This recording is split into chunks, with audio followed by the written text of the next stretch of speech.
gün biz kanalımızda yeni bir rubrikaya başlayırıq. Daha öncə şərhlərdə də yazıb soruşanlar oldu və özümüzə də maraqlı olduğu üçün oxuduğumuz kitablar, izlədiyimiz filmlər və yaxud seriallar haqqında ya da hər hansı bir şey, yəni vacib deyil ki, bu film, serial ya da kitab olsun. Həmin həftə bizi nə təsirləndiribdisə, nədən ilhamlanmışıq, nə bizə emosiyalar yaşadıb, o haqda danışmağa qərar verdik. Amma başlayırıq kitabdan. Son oxuduğum kitablardan biri haqqında danışmaq istəyirəm. Kitabın adı The Paper Palace, Bumajny Dvorets, Azərbaycan dilində. Fərqi yoxdur. Kağız Saray. Kağız Saray. Kitabı yazıb Miranda Colley Heller. Bu arada bilirəm ki, bir kitabı oxumamışdan əvvəl yazarın həyatı haqqında öyrənmək çox ümumiyyətlə həmin o insan haqqında bir fikir yaradır və kitablarında görəsən özünü nətərsə reprezent edir və yaxud eləmir sualları verməyə başlasan. Amma məndə təəssüflər olsun ki, o xüsusiyyət yoxdur və mən heç bir yazar haqqında adətən məlumat almıram. Unless o yazar mənə çox maraqlı gəlir. Bu kitabı mən çox sevdim. Ümumiyyətlə belə mövzularda kitabları çox sevirəm. Nədir bu versi? Reason Book Club-ında olub. Reason adətən yaxşı.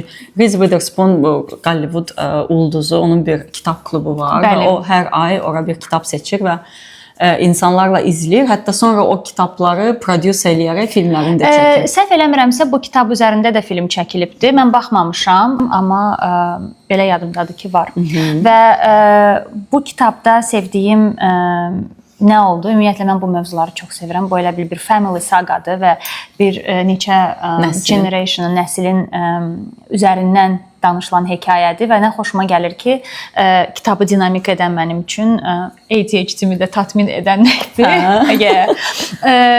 Hər chapter fərqli generationları bir də gördün açır. Tam axırlara yaxın artıq bizim əsas qəhrəmana odaqlı davam eləyir hekayə, amma əvvəllərdə həm ananın, həm nənənin, həm də uşağın, qızın hansı ki böyüyür və bu arada family saga deyirəm, amma ancaq qadınlar hər nəslin qadını üzərindən yazılıbdı bu və mənim üçün ən böyük insight hər halda deyə bilərəm ki, o idi ki, biz bundan öncəki epizodlarımızda bu haqda danışmışıq və bu kitab məncə onun da çox bariz nümunəsidir. Əgər hər hansısa bir travma bir generationda baş verirsə, daha öncəki generationda baş verirsə və onun üzərində çalışılıb və o heal olunmursa həmin o insan, istər-istəməz o travma artıq generation olaraq keçir başqa nəsilə də. Məsələn, bir spoil etmədən nümunə versən, çünki mənim ağlımda bir şey konkretləşmir elə deyəndə ki, hansı generation travması, yəni necə bir travmadır ki, o başqa generationda da davam edir. Buradakı mənim üçün ən böyük travma odur ki, hər nəsildəki qadın hansısa həyatının hansısa dövründə abuse-a, şiddət deməyim, sexual abuse-a məruz qalır. Zorlanır, hardasa istifadə olunur və səssizlik baş verir deyənə, heç bir qadın həyatının o doğru dönəmində o haqda danışmır deyənə və o travmanı səssizcə yaşayır deyənə, istər-istəməz o travma üzərindən artıq bir personalityyə sahib olur. O personalityyə sahib olur deyənə zaten ona görə çox yanlış fikirlər formalaşır onda. Məsələn, burada ən böyük bu travmanı göstərən mənim üçün odur ki, ən əsas qəhrəmanda o love triangle baş verir. Qadın o qədər travmalarını proses eləməyib ki, məhəbbət üçbucağı və o qədər o travmalarını heal eləməyibdir ki, hansısa sevgi kimi beynində algıladığı sevgi kimi relationshipi, uşaqlıqda yaşadığı relationshipi böyük yaşa çatır. Artıq çox stable həyatı olur, çox onu sevən həyat yoldaşı olur, gözəl ailəsi olur, amma ona baxmayaraq beyin olaraq orada qalır. Çünki onu proses eləməyib vaxtında və Genə də daha çox detal versəm spoil eləmiş olacağam. Onu da eləmək istəmirəm. Çünki bəzən ola bilər ki, hansınızsa hələ oxumamısınız və oxuyacaqsınız. Amma onu deyə bilərəm ki, mənim bu kitabdan çıxartdığım dərs olaraq deyə bilərəm. hər hansı bir travmanı yaşayırsa, ələxüsus qadın, mənə elə gəlir biz sexual abuse-a daha çox qadın olaraq məruz qala bilirik. O yaşandığı anda danışılmalıdır, üzə çıxarılmalıdır və heal olunmalıdır o insan ki, o cycle-ı növbəti generationuna ötürməsin. Belə çox gözəl bir kitabdır. Mən bir nəfəsə oxudum.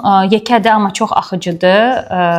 Çox məsləhət görürəm. Əgər filmi varsa, kitabını oxumağa həvəsiniz olmasa, heç olmasa filminə baxmağa sizi məsləhət görərəm. Sizə məsləhət görərəm. I don't remember this book. Just give me a second.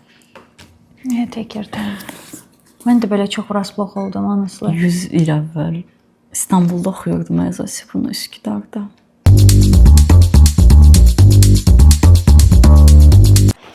Mən ilk məsləhət görəcəyim kitabı niyəsə şeydən seçmişəm, non-fiction seçmişəm, yəni elmi ədəbiyyatdan seçmişəm, qeyri-bədii ədəbiyyatdan ya da seçmişəm.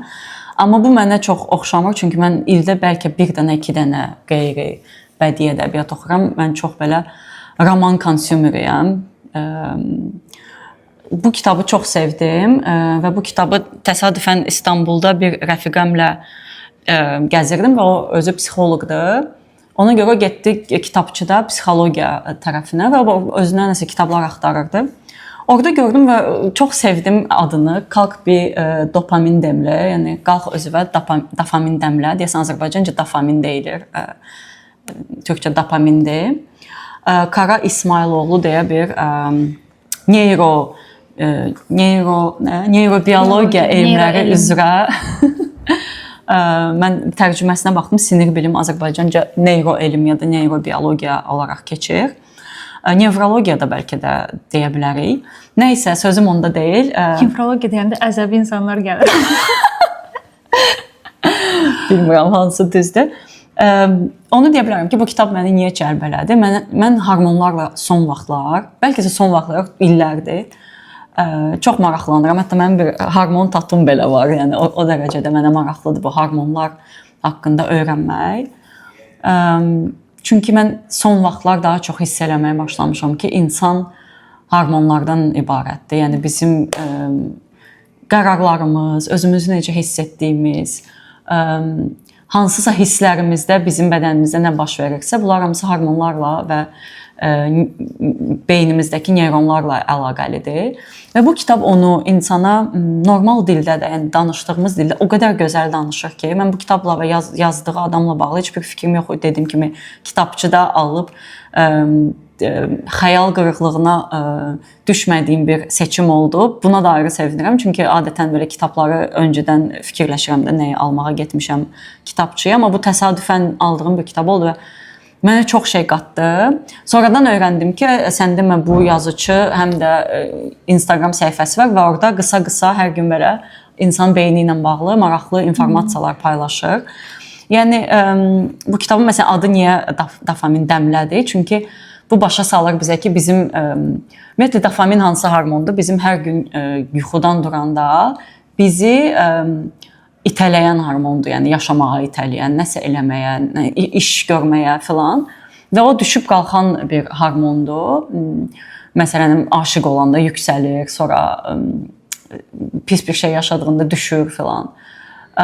Amma eyni zamanda da çox maraqlı bir hormondur ki, hansı ki çox xoşbəxt olduğunda ya da çox uğurlu olanda, nə bilim də belə böyük şeylər yaşadığında getdikcə artır və sonra çox pis düşür.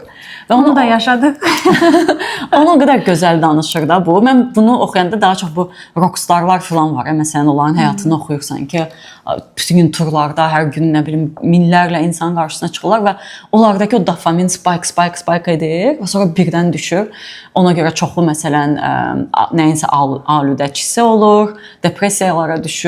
Tur eləyən adamlarda mənə elə gəlir ki, məsələn dopamin sağlam şey eləmir də. Bir də bu müasir dövrdə, yəni sosial media dövründə. Onu deyəcəkdim. Məsələn, reelslara baxanda belə biz bir dopamin özümüzü dopaminlə doldurmaq üçün elə bil ona baxırıq. Ay sağ ol. Bu kitab əslində o haqqdadır. Yəni ondan danışır ki, əslində biz hər səhər yuxudan duranda reelslərə niyə baxmamalıyıq? O qədər modern dildədir ki, o qədər gündəlik həyatdandır ki, ona görə də mən çox sevdim bu dilini ki, şeydən deyil də ki, 10 il, 20 il əvvəlki misallar belə deyil. Yəni tam bu il yaşadığımız misallar üzərindəndir. Və sənin elə bil ki, öz hormonlarını necə sağlam bir formada yönləndirə biləcəyini göstərən bir süni kitabdır. dopaminlə dolmaq deyil, əsl dopaminlə dolmaq üçün biz bu haqqda danışmışıq by the way. İnsan gərək süni dopamindən detoks götürsün ki, həqiqətən də ətrafda baş verən əsl şeylərdən dopamin ala bilsin. Adi gözəl havadan, gözəl günəşdən, nə bilim, hansısa belə doğal bir şeydən dopamin alsın. Və dopamini almağı da çox abartmasın. Yəni çox böyük dərəcələrdə dopamin almağımıza ehtiyac yoxdur. Çünki məsələn o qumarbazları məsələn dopamin idarə eləyir. Bütün digər şeylər olan seks bağımlıları ağlıma gəldi. Ben sigaret bağımlılarını düşündüm. Ha o da yəni nəysə buralar da Cut, kestik. Yəni bütün o insanların əslində səndəki o səhv düşüncə ki, yəni mən hər an xoşbəxt olmalıyam, hər dəqiqə xoşbəxtəm. Ondan çox düzgün bir yol göstərir sənə ki, yəni başa salır ki, bunlar hamısı hormondur. Yəni məsələn mən bu dövməmin də əslində tatumun da mənası mənim üçün, yəni niyə bunu vurmuşam, odur ki, yəni heç vaxt unutma ki, xoşbəxtlik sandığın şey əslində bir hormondur. Ondan böyük bir şey deyil. Ona görə heç vaxt o xoşbəxtlik üçün belə qaçanda falan özünü itirmədə, yəni o yolda və başa düş ki, bu bir hormondur. Sən şokolad yesən də bu hormon yüksələcək, idman eləsən də, amma məsələn o özün üçün beynində böyüdərək düşündüyün şeyə çatsan da, yəni bu mənim üçün reality checkdir ki, hansı ki məni qoymur ki, dopaminim aşağı düşsün. Çünki serotonin və dopamin bir-birlə çox əlaqəlidir. Ümumiyyətlə əgər siz heç bu tərəflərə getməmisinizsə də, araşdırmamısınızsa, inanırım sizi ki, özümlə bağlı depressiv anlarımda və yaxud xoşbəxt hiss etmədiyim anlarda hormonlarla bağlı nə qədər çox oxusam, ya da məsələn həyatımda bir şey baş verir, belə çox dramatik bir şey baş verir. Mən onu AI ilə oturam, məsələn ChatGPT ilə də başqa bir AI ilə oturub soruşuram ki, okey, mən indi belə hiss edirəm. Sən mənə bunu elmi dərəcədə başa sal ki, mənim bu dəqiqə beynimdə hansı hormon artıb, hansı düşüb və mən onu oxuyanda belə rahatlayıram ki, okey, bu prosta dopaminim düşüb deyə beləyəm. Yəni bu dünyada baş verən ya da real həyatımda baş verən o drama mənə o qədər təsir eləmir. Sadəcə beynimi regulate eləməliyəm. Yəni normallaşdırmalıyam, yəni o. Elə ki daha kimyasal baxmağa başlayırsan həyatda baş verən şeylərə. Onu anladığın an artıq çox şeydən qurtulursan. Çox şeydən qurtulursan və çox şeyə artıq bir açıqlama verə bilirsən. Əgər əvvəl başa düşmürdünsə, indi niyə belə stres hiss eləyirsən? O hormonlarını biləndən sonra və ümumiyyətlə hormonların necə işlədiyini anlayandan sonra başa düşürsən ki, okey, kökəlirəm çünki kortizolum artıq və yaxud stres hiss eləyirəm çünki hansısa başqa hormonumda disbalans baş verir. İnsanın elə bil ki, qayıdırıq yenə özünü tanımaq yoluna, tək mental özünü tanımaq yetmir. Bir də fiziksel olaraq insan gərək özünü bilsin və yenə də bunu bilmək məncə çox böyük reliefdir Zosi. Artıq hansı hissi nə üçün yaşadığını özün özünə explain edə bilirsən. Hə, yəni ki, həqiqətən də yəni sağlamlıq təkcə o deyil də, yəni qızdırmam, qalxmam, qrip olmuram, sağlamam yox. Yəni bizim beynimizdə hansı hormonlarda balans var, hansılarda balans yoxdursa, məsələn mən əvvəl bilmirdim ki, mən tutaq ki, bir müddət belə səhər dururdum və o gün heç nə eləmək istəmirsən də və belə modun aşağıdır, bir şey eləmək, başa düşmürəm ki, nə çatışmır. İndi bilirəm ki, məndə dopamin çatışmır məsələn o hallarında.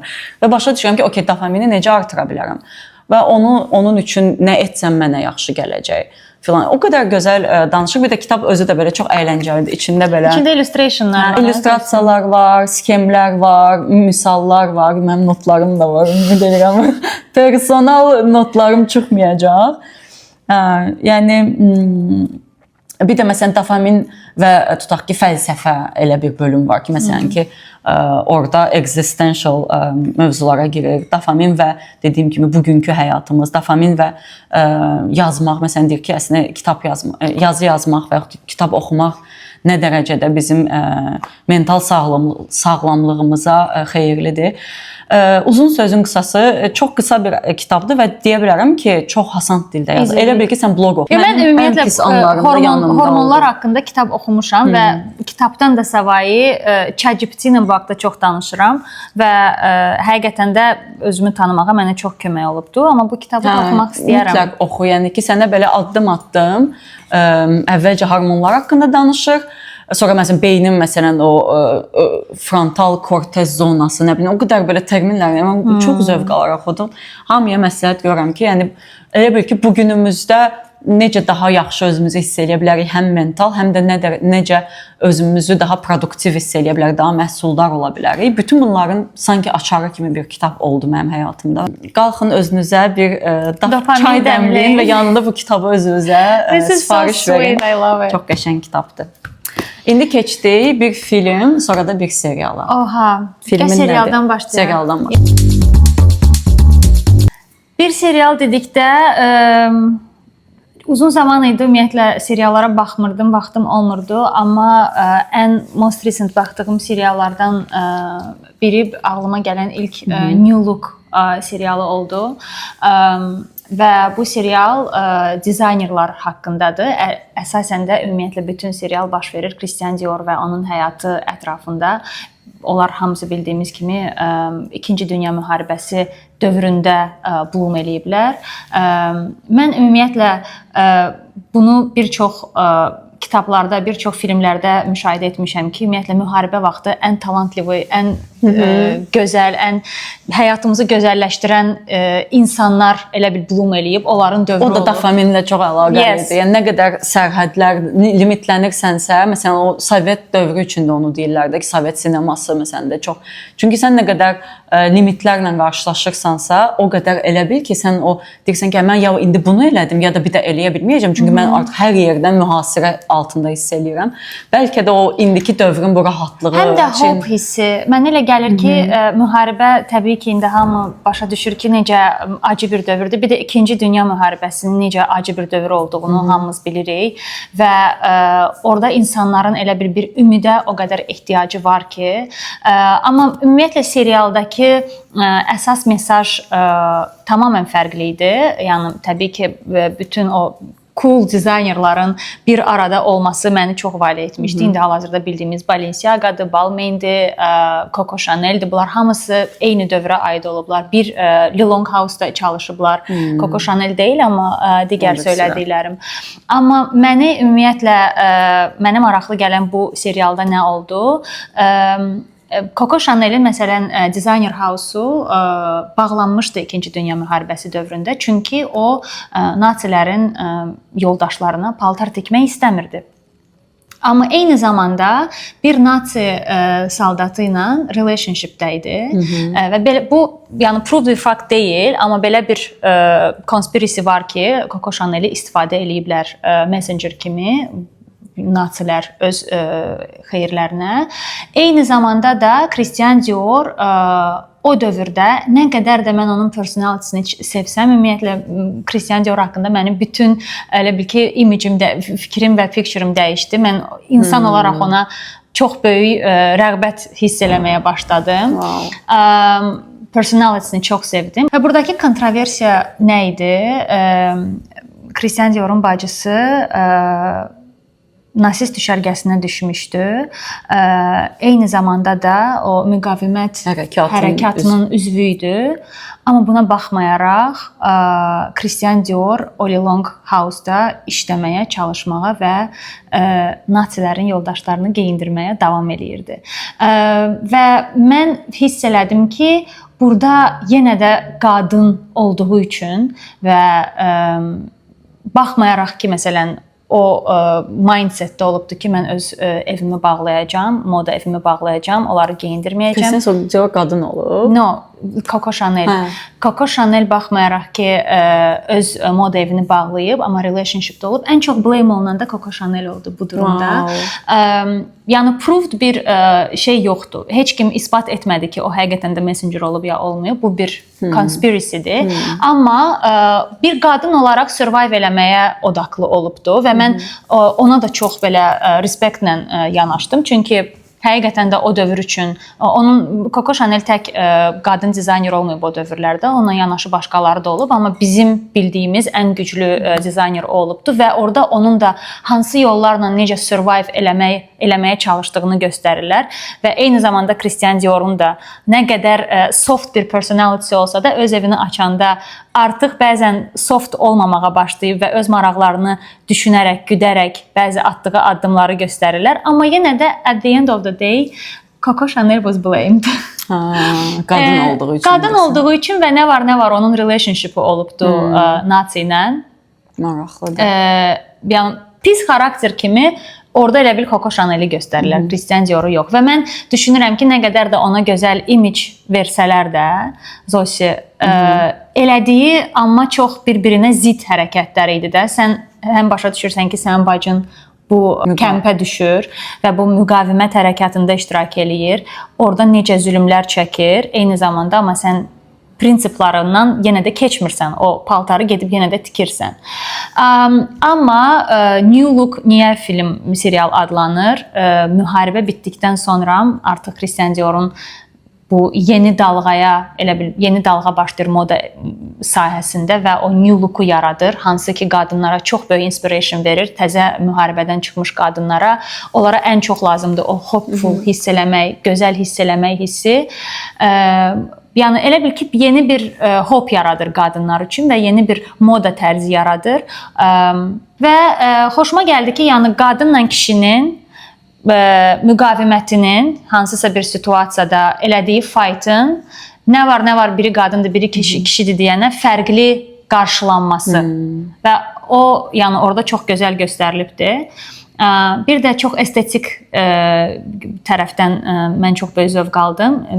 Serialın estetikası çox gözəldir.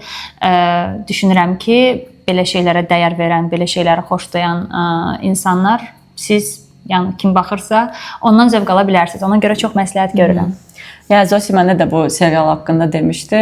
İndi daha da marağımı çəkdi. Yəni gedib mütləq mən də baxacağam. Mən serial olaraq daha çox düzün deyim son vaxtlar baxdığım şeylərə ya da oxuduğum şeylərdən deyil də daha çox məndə iz buraxan şeylərdən danışmaq istəyirəm. Çünki siz hələ mənim xronologiyamı, kolleksiyamı bilmirsiniz. Yavaş-yavaş onları danışacağam. Və yəqin ki, toplardan danışmaq məni daha çox həyəcanlandırır bu mövzuda. Ona görə həyatımın serialı deyəndə bu mənim üçün 100% Friends-dir, amma Friends haqqında danışmayacağam çünki 100 milyon ildir ki, var dünyada və məndən də eşitməyin onu artıq, yəni əminəm ki, hamınız bilirsiniz. Mənim həyatımda yəqin ki, Friends mənim üçün məsələn 20'lərimin həyatımın serialıdır. Yəni çox gənc yaşlarımda hələ yadımdadır, Bakıda TV-də də gedirdi. O vaxtdan baxırdım. Amma məsələn 30'larımın və hətta 20'lərimin ortasından sonra indiyə kimi ki həyatımın serialı mənim üçün Fleabag serialıdır. Bu İngilis bir serialıdır. Phoebe Waller-Bridge oynayır və özü yazıb, özü həm də oynayır. Hətta bunun piyesləşmiş forması da var, teatrda da gedir. Fleabag sözü Azərbaycan dilində yəqin ki bit çantası olaraq tərcümə oluna bilər. Bir mənası olduğunu da düşünmürəm. Sadəcə burada baş qəhrəmanın adının, xarakterin adıdır Fleabag.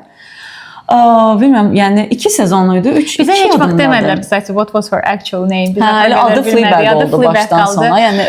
Səhv eləmirəmsə 2 sezonluydu. Yəni bir neçə ildir baxmışam. Amma 2 sezonluq belə çox mini, kaş ki daha uzun olsaydı.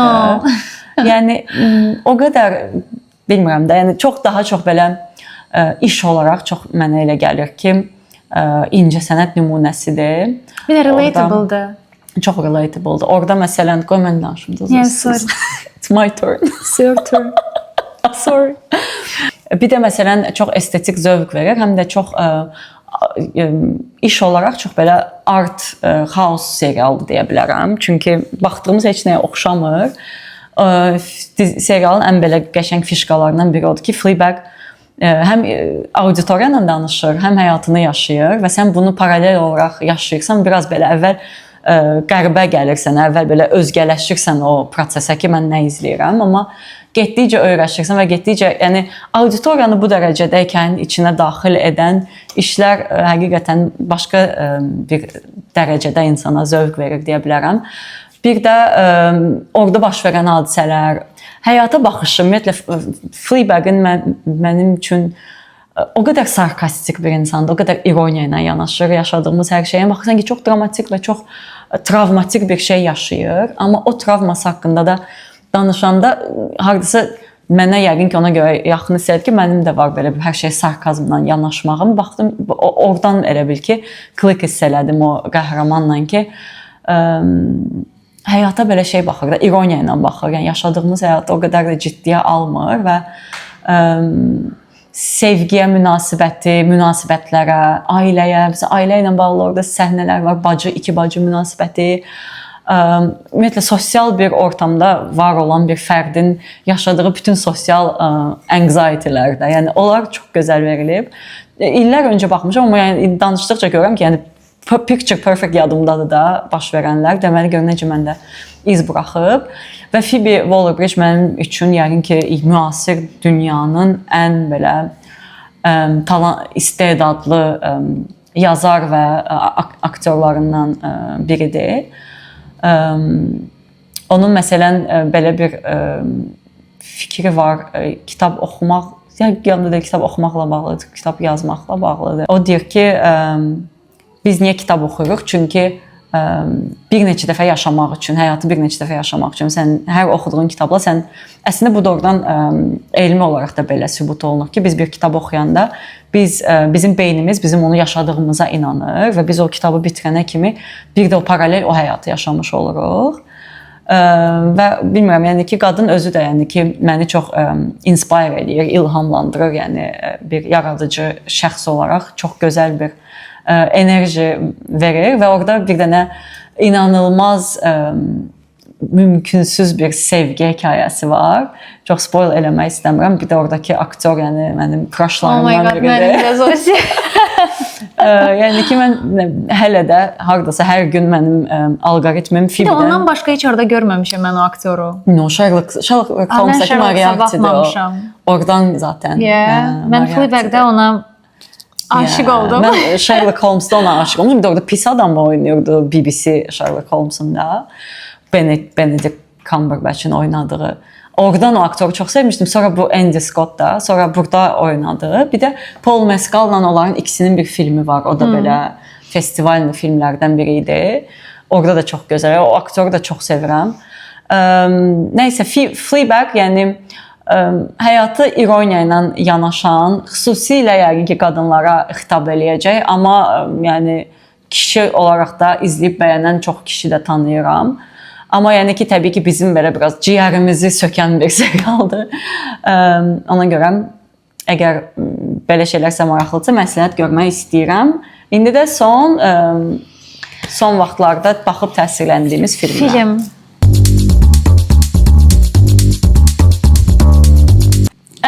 Mən çox bunun üzərində düşünmədim, honestly. Bir də biz hal-hazırda çox yorğunuq. Çox uzun bir vlogdan sonra bura gəlmişik. Çalışıram beynimi toparlayım, fikirlərimi toparlayım. Amma film deyəndə ən son baxdıqlarımın içində, yəni keçmişə çox da getmədim bu barədə. Əslində düşünsəm çox daha maraqlı filmlər var və növbəti rubrikalarda hökmən onları düşünüb danışaram, amma ilk ağlıma gələn Bugonya oldu. Oscar nominated idi. Mən o filmə baxanda mənim ətrafımda çox fərqli dostlarım, tanışlarım var və bizim hamımızın bir ortamda bulunduğumuz zaman onların arasında çox belə dəhşətcəsinə konspirologiyaya inanan insanlar da var və Zosi də, mən də, həmin o insanlar da biz bu haqda çox argu eləyirik və mən təbii ki, yəni əksər vaxt onların qarşısında olan tərəf oluram, çünki konspirologiyaya inanmıram genel olaraq. Amma bu filmə baxdıqdan sonra bir anlıq düşündüm ki, görəsən yer kürəsi də oradan düzdür. Spoil eləmək istəmirəm, çünki ola bilsin ki, aramızda baxmayıblar bəziləri, amma biraz mənim beynimdə hansısa təbi genişlətdi elə bil bu film. Mən bir də dünyada baş verən o qədər şey var ki, hal-hazırda gündə bir xəbər eşidirik, böyük əksəriyyəti heç də xoşa gələn xəbərlər deyil və bu heç vaxt olmaz dediyim bir çox şeyi hal-hazırda dünyada baş verən, yəni görürəm. Ona görə artıq düşünürəm ki, bu filmdə, bir də mən bir şeyə inanıram ki, filmlərdə elə bil bizə hansısa bir mesaj göndərilir. Məsələn, Black Mirror-a mən baxırdım. Bu arada Black Mirror da çox yaxşı TV show-dur, əslində onu deyə bilərdim. Black Mirror-da məsələn bəzi epizodlar var idi ki, deyirdim ki, əşi, bu nədir? Black Mirror neçə il əvvəl çəkilibdi də, amma indi hal-hazırda biz onların bir çoxunu yaşayırıq həyatda. Ona görə mən bir növdə inanıram ki, bəzi filmlərdə bizə belə bir subliminal mesaj göndərirlər. Mən bu filmin bir prototip olduğuna inana bilirəm və prototip olaraq mən onu belə bir gözümün qabağına gətirəndə başa düşürəm ki, okay, they want to say something. He wants to say something related to that. Amma yəni bütün qorxu filmlərinin mesajı odur ki, yəni zombilər var o zaman ya da NLO var sənin üçün. İşte bax indi biz bu mövzunun dərinliyinə girsək, zaten art kimi yəni bunun bir siyasi mesaj olaraq görmədim. Əvvəldən axıra qədər həm baş qəhrəmanın, həm də digər tərəfin o qədər gözləmədiyim addımları olur ki, və mən bunu çox sevirəm məsələn. Bir var sən əvvəldən deyirsən ki, düz əvvəldən predikt elədiyin bəzi şeylər də var idi filmdəki. Burada bunu sezirəm. Amma eyni zamanda da bu filmdə onu çox sevdim ki, hər üç qəhrəman deyim hətta, bəzən hansısa durumda elə şeylər eləyirdilər ki, I will never expect. Onlar məni həqiqətən də o mövzuda belə şoka salırdılar. Bir də Zosi demiş, o bir arti tərəfini çox sevdim. Həqiqətən çox belə çəkiliş picture'ları falan filan, biz sonları deyib heç nəyi spoil eləmək istəmirəm, amma mən çox bəyəndim və sizə də məsləhət görürəm. Bu arada deyəsən heç nə udmadı. Deyəsən bir nominasiyası elə var idi. Yox, 2. Emma Stone olmuşdu. Emma Stone qadın rolu, bir də film olmuşdu. Mən də bu filmlə bağlı belə qısa fikrimi bildirim. Çünki mən də ümumiyyətlə Yorgos Lanthimos həyatım boyu ən çox mübarizə apardığım rejissorlardan biridir. Çünki onun 1-2 filmini izləyəndən sonra mən özümə dedim ki, mən bir daha bu adamın heç bir şeyini izləməyəcəm. Yəni bir Ağ Dişlər idi, nə idi o filmin adı? Ən ilk baxdım. Ondan sonra dedim ki, sonra Lobster'a şans verdim. Lobster'dan sonra dedim ki, bir də heç vaxt. Çünki Lobster mənə çox travmatik bir iz buraxdı. O da Did Never Say Never, bu Gonyanı çıxartdı. Ondan sonra izlədiyim bütün filmlərinə şans verə hamısı bir-birinə yaxşıdır son illərdə çəkdiyi. Bizim ən sevdiyimiz yəqin ki, bu Poor Things oldu. Emma Stone'un möhtəşəm. O yəqin ki, mənim üçün bu rejissorun ən izlənməsi rahat olan və zövq verir. Çünki adamın yəni dərdi odur ki, səni belə istirabla izləyəsən. Yəni o səndə emosiya yaratmağa çalışır. Zaten incəsənətin Bu arada I think he has a thing to Emma Stone.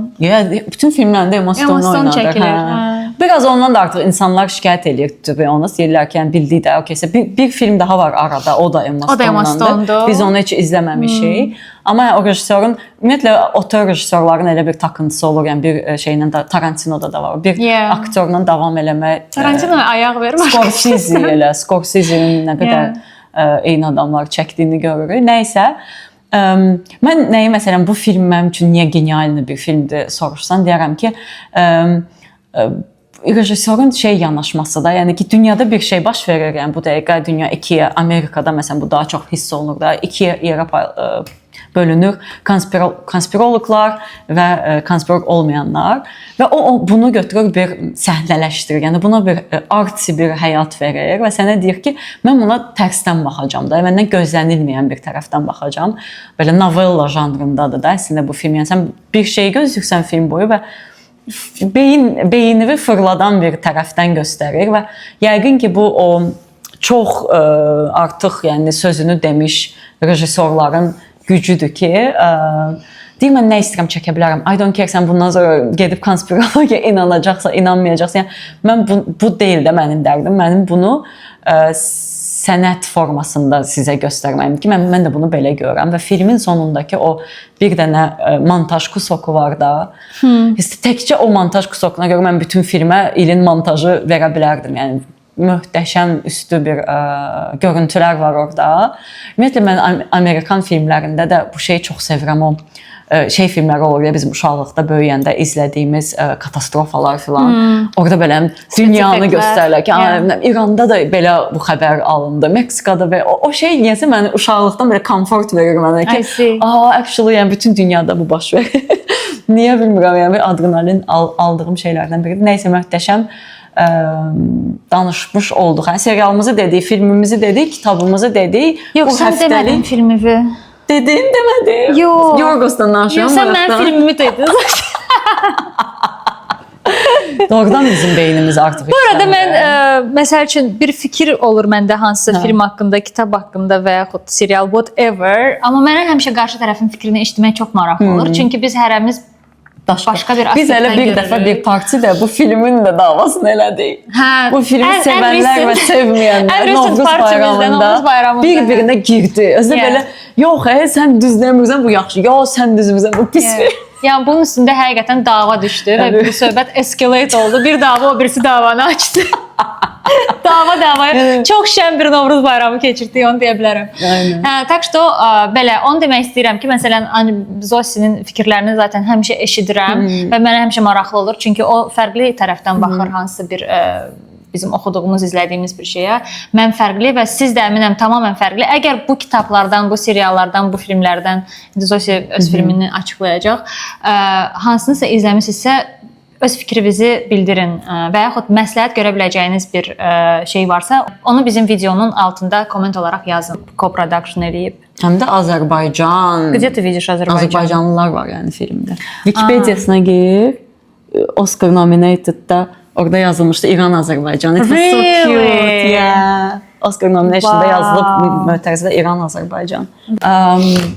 Mən də bu il son Oscar dönəmində izlədiyimiz filmlərdən elə ilk, yəni doğrudan intuitiv olaraq ağlıma ilk gələnini seçdim. Heç çox üstünə düşünmədən ki, niyə bunu seçdim də bilmirəm. Əslində hamısından ayrı-ayrı levellarda çox şey götürdüyümü düşünürəm bu il və mənə elə gəlir ki, bu il Oscar sezonu çox yaxşı sezonudur. Güclü filmlər buraxdı bizə.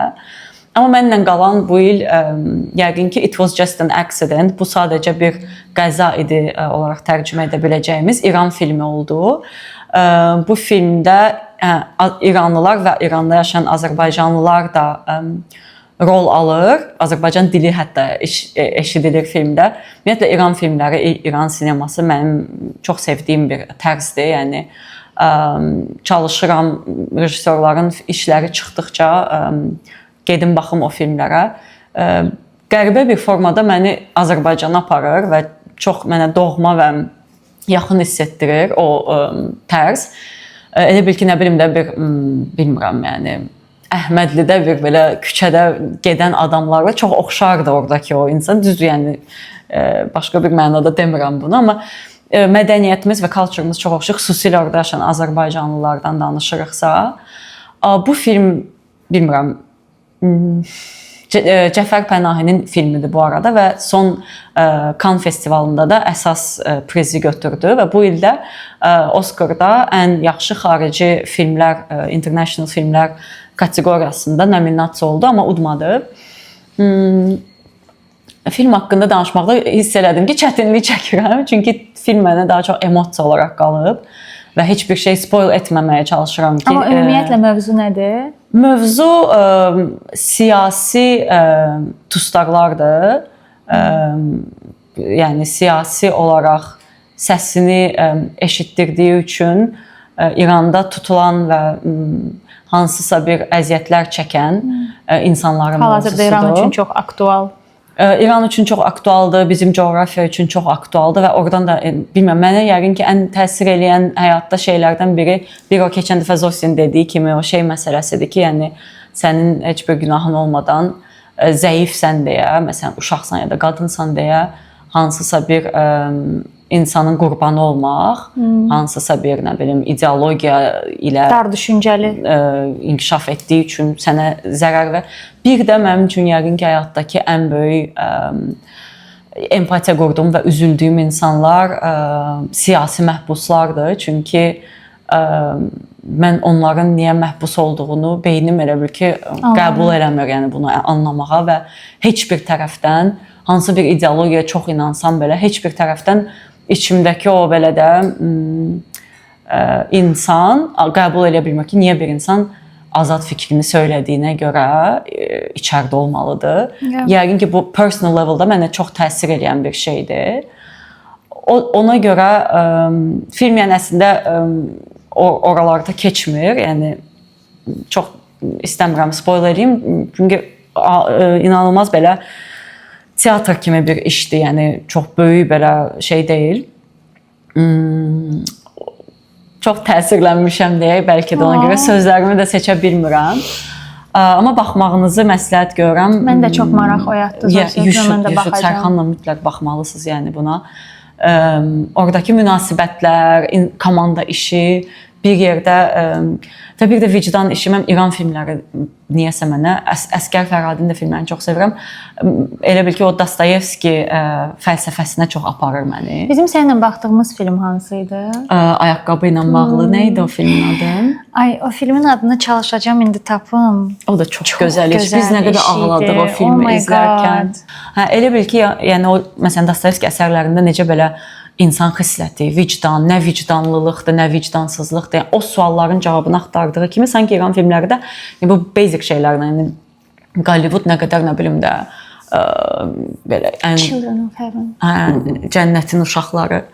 Hollywood nə qədər belə də ən son effektlərlə fikrini çatdırmağa çalışırsa, yəni İran filmləri çox sadə, çox bəsit, vicdan nədir və onları izlədikcə izləyici onu fikirləşməyə başlayır ki, mən nə edərdim də, bu situasiyaya mən düşsəm nə edərdim və axıra kimi sən o mübahisədə bir qərar vermə, məsələn Dostoyevskini filan da oxuyanda bir qərar verə bilmirəm ki, mən Raskolnikov olsam nə edərdim? Tam o hissə aparır məni İran filmləri. Ona görə bu dəfə bu filmi seçdim. Baxanınız bu arada, bu kitabları oxuyanınız, seriallara və ya filmlərə baxanınız varsa, şərhlərdə siz də öz fikrinizi bildirsəniz çox sevinərik və bu cür bir formatı sevdinizsə, bizə bildirin. Bizim ürəyimiz mövzuda doludur. Siz istədiyiniz qədər filmlərdən, kitablardan və başqa şeylərdən danışa bilərik. Yes. Çox sağ olun ki, hələ də bizimləsiniz. Çox sağ olun guys.